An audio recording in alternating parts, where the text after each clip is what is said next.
It has been a while since Jordan Peterson uploaded his message to the Muslims, so I'm a little bit late responding. His comments received an extensive response from the Muslims. Most took offense at his insinuations and found his tone to be condescending. Jordan Peterson has developed an extensive Muslim audience following his dialogue with Muhammad Hijab regarding the warlord comments. Having established that following, his message to the Muslims reached an extensive expanse.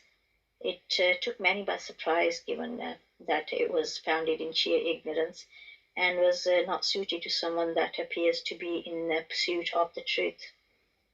When Jordan Peterson started the dialogues with the Muslims, many felt honored at his attention.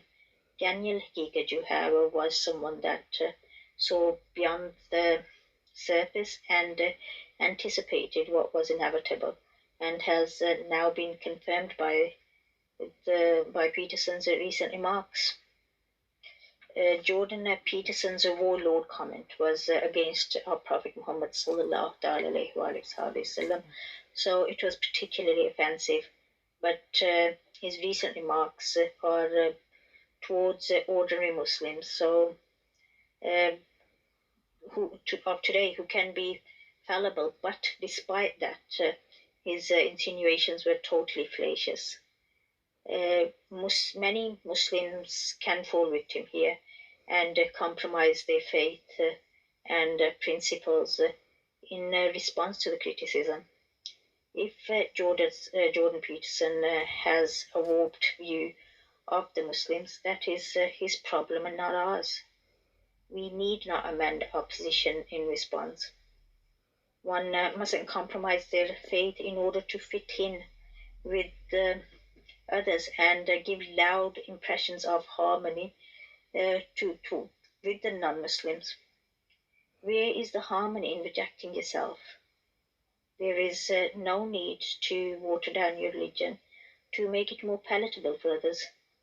The very fact that Jordan Peterson is not a Muslim is testimony enough that he doesn't agree with us. Accepting the differences is tolerance enough, and Muslims do live in multi-faith societies and do so harmoniously. The dialogue that Jordan Peterson encourages in order that we could find common grounds with other faiths has the potential of highlighting the differences more. It is better to interact with the people rather than their faith. There is plenty enough harmony. I do appreciate the fact, though, Jordan Peterson is non-combatant and civil when he addresses us. Both sides can respectfully agree to disagree. Muhammad Hijab and Hamza Yusuf were two heavyweight intellectuals to have matched Jordan Peterson. If they could not clear his prejudices, I doubt us ordinary Muslims will have any chance. But I do still feel compelled to register a response to his open address to me as a Muslim. Many Muslims have put counter narratives into the webosphere. And one thing that I have noticed time and time again is the mention of the fact that Peterson has had to grapple with the mental health at some point in his life. This may be in an effort to discredit his viewpoint. I do totally disagree with that, as his sanity has always remained intact. I myself have experienced many psychological wounds, and many of which have left lasting scars. But if that was at all a determining factor in how someone thinks or believes things, I wouldn't have been having a totally opposing viewpoint to that of Mr. Peterson. Jordan Peterson is sane and cognizant, so Any reference to his mental health is in this regard is totally irrelevant. It is only a natural human response to have mental distress during challenging times. I cannot imagine for a normal person to not go through into depression over the prospect of losing their spouse to illness. I have noticed Jordan Peterson to have a tendency to complicate simple, straightforward stuff. Instead of finding answers to the questions, he often focuses on finding questions to the answers. A person cannot see beyond the horizon of their heart, and the brain cannot lead a person away from what their heart nests in. Facts become irrelevant when they don't agree with the existent precepts. Peterson cannot learn the truth if he doesn't unlearn the prejudices.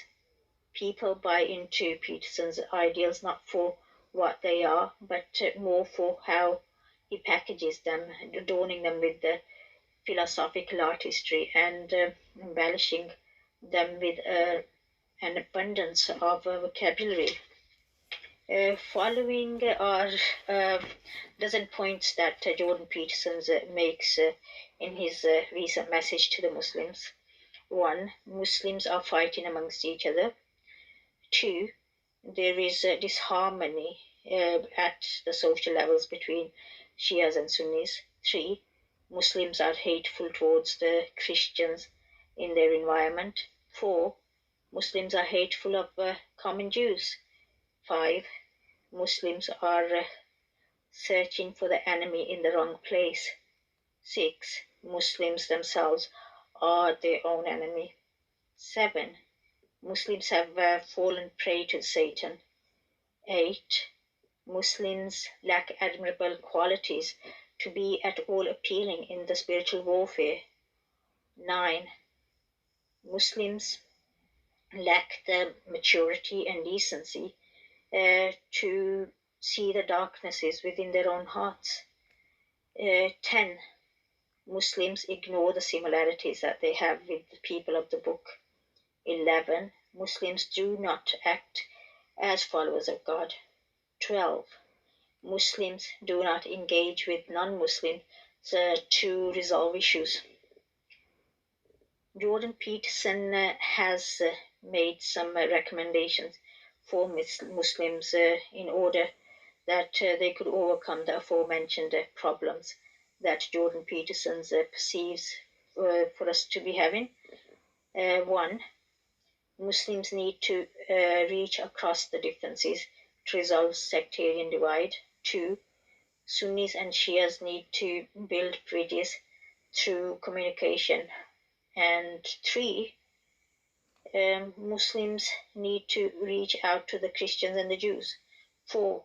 There is a need for Muslims to create an electronic network connecting Muslims around the globe to form new friendships and to provide a space for non-Muslims to engage with them.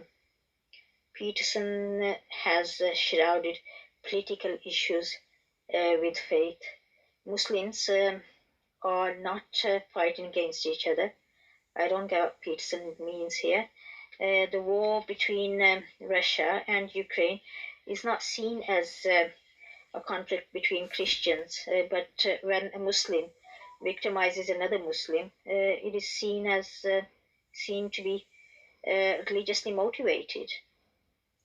There are Sunnis in Shia societies and Shia majority societies and Shias in Muslim societies, and they have been for years, for centuries, and there's been pretty much a harmonious coexistence. I mean, there's Sunnis in Shia majorities Iran and Shias in Sunni majority Pakistan. They have had peaceful coexistence since centuries. I was born in a city that was multicultural and multi-faith. I have little memory, but my older sister remembers it well. She tells us that there were equal numbers of Sunnis and Shias in the neighborhood. Sunnis worshipped in their own mosques, in their own prescribed manner, and Shias in their own. Everyone was courteous towards each other, irrespective of the sect. My sister comfortably visited the homes of her Shia friends to play, and they ate from each other's homes. Everyone treated everyone kindly. It was a harmonious coexistence. Once in Saudi Arabia for Umrah, my dad heard a lady calling out to him from afar. He waited for her to catch up, and she was his Shia neighbor from 25, 30 years back. And both of them they were very happy to see each other, and they exchanged positive words before parting. If a Sunni or Shia commits a crime against the person of the other sect, that would be that individual person's personal action, and would not, and it would be criminal behavior, and it should not be taken to represent the entire populace. As for the relationship of the Muslims towards the people of the book, there is no need for us to pay any homage to them. And the fact that we don't is not an indication of intolerance. The people of the book no longer have the preserved, revealed word of God with them. In addition, the legislature changes over time from prophet to prophet, peace and blessings be upon them all, as the social conditions change.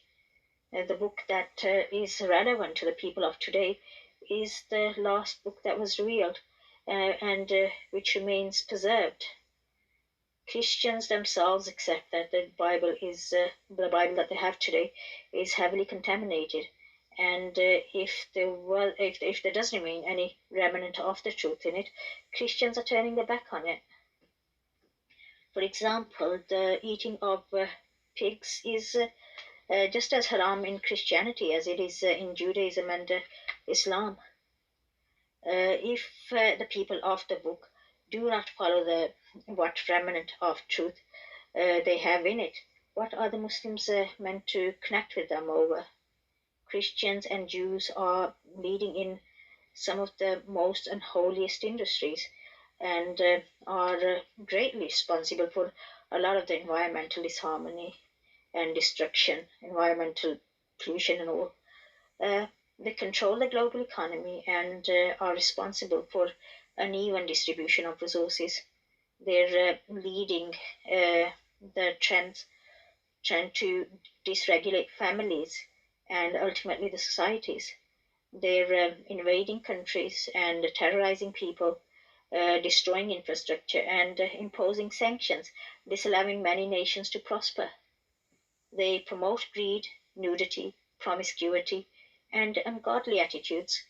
Um, it is Christians and Jews that started the proliferation of nuclear weaponry, holding hostage the prosperity of many nations.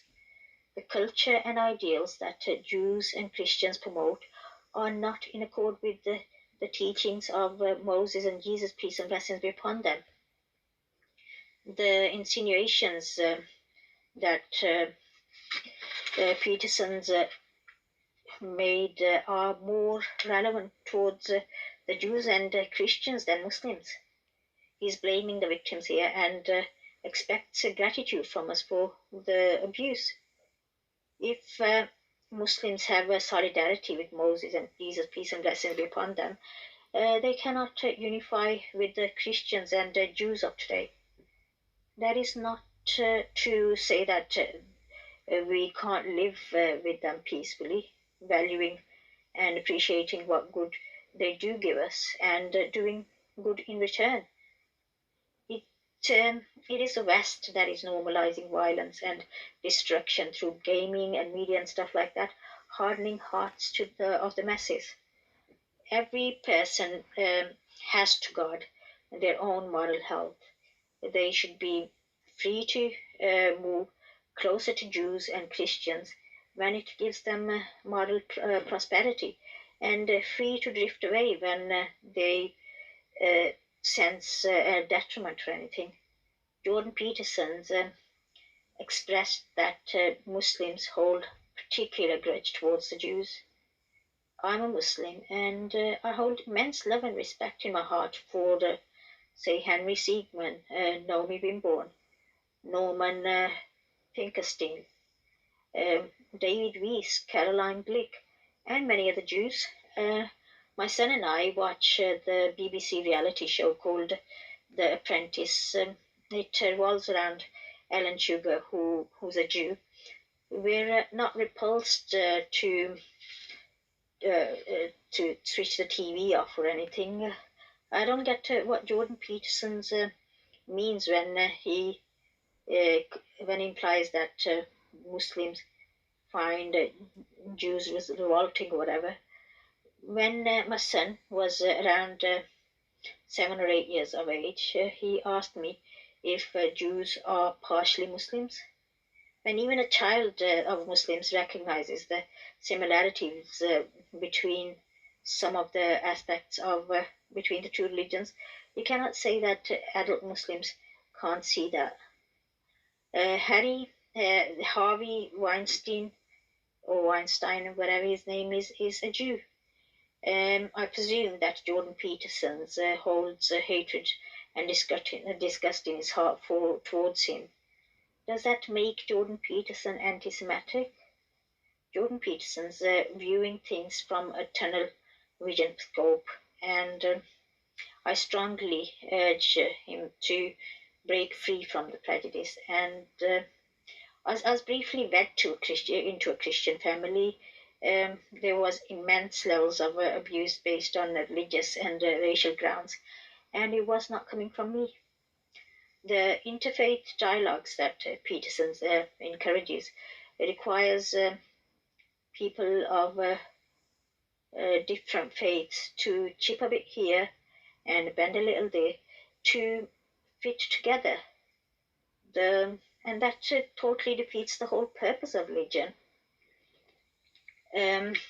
Religious mutations and evolving beliefs cannot represent the absolute truth. Any presumed harmony would be nothing but superficial and would not serve the truth if one were to do that. The whole purpose of religion is to determine the truth. Trying to stitch together all faiths with the thread of agnosticism does justice to no religion. If there are two opposing belief systems, at least one of them has to be wrong. Can you converge them without compromising them both?